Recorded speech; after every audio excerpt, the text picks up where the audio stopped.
irmãos. Que bom mais uma vez nos encontrarmos aqui nos nossos 7 minutos com Deus para juntos refletirmos mais uma vez sobre as Sagradas Escrituras. Hoje nós vamos pegar um trecho muito conhecido do Evangelho de Marcos, capítulo 9, e nós vamos pegar algumas partes dessa passagem para podermos ganhar tempo e podermos meditar de uma forma melhor. O trecho é a cura do epilético endemoniado. E é uma passagem muito conhecida onde é levado até Jesus um jovem com problema de epilepsia e que era tido como endemoniado. E o interessante nessa passagem é percebermos que os discípulos não conseguem expulsar o demônio desse jovem. E aí quando Jesus se aproxima, uma das pessoas, o pai dessa criança inclusive, chega para ele e explica a situação, como nós podemos perceber no versículo 18. Quando ele o toma, atira-o pela mão e ele espuma, range os dentes e fica rígido. Pedi aos teus discípulos que o expulsassem, mas não conseguiram. E no versículo 21, Jesus vai dizer que ele pergunta primeiro ao pai há quanto tempo isso acontecia. Desde pequenino, responde o pai, e muitas vezes o atira ao fogo ou na água para fazê-lo morrer.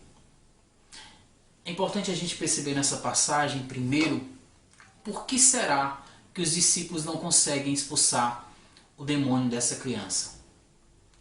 É engraçado a gente perceber porque como foi esse processo de oração dos discípulos, tendo em vista que Jesus vai dizer mais lá na frente que algumas espécies de demônios são expulsos apenas pela oração.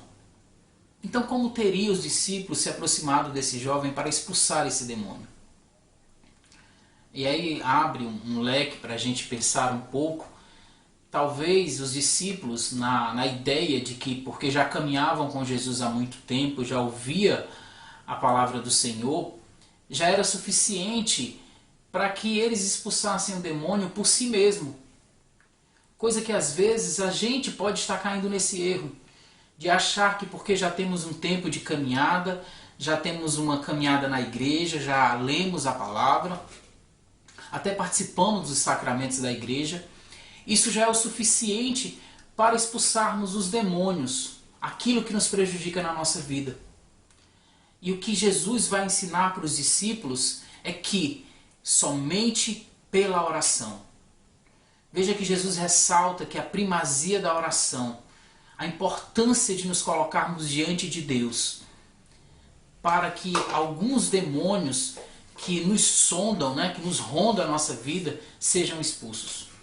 E esse demônio, de uma forma especial, tinha uma particularidade. Jogava esse jovem na água e no fogo. A gente vê aí dois extremos, água e fogo. É como que uma pessoa que vive a inconstância, que ora quer Deus, ora não quer. Isso é um demônio. E a gente só consegue vencer essas inconstâncias da nossa vida. Nós só conseguimos superar essas situações, não são com projetos humanos, arquitetando as ideias humanas, mas como Jesus vai dizer, somente pela oração.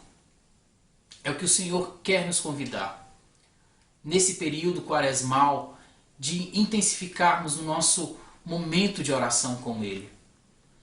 Talvez a sua vida hoje esteja numa situação como desse jovem, que como o pai disse, desde pequeno, ele sofria atormentado por esse demônio.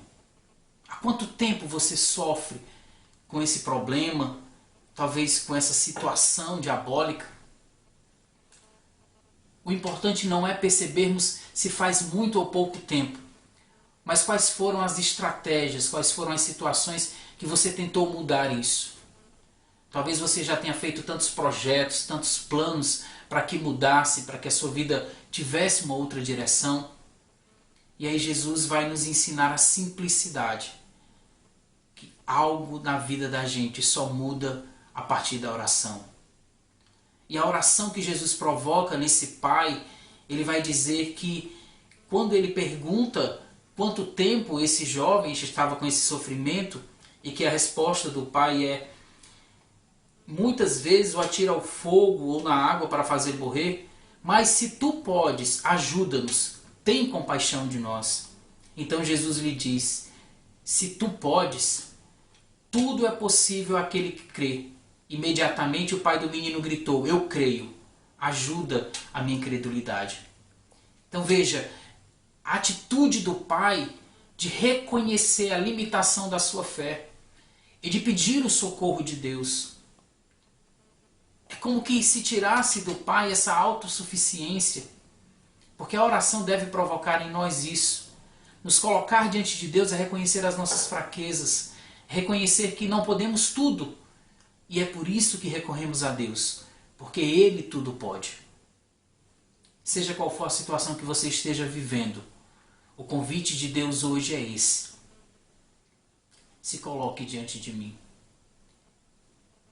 Assuma que você precisa de Deus. Que você precisa que Deus haja na sua vida. Seja qual for a situação que você se encontre, que esse seu grito chegue aos ouvidos de Deus.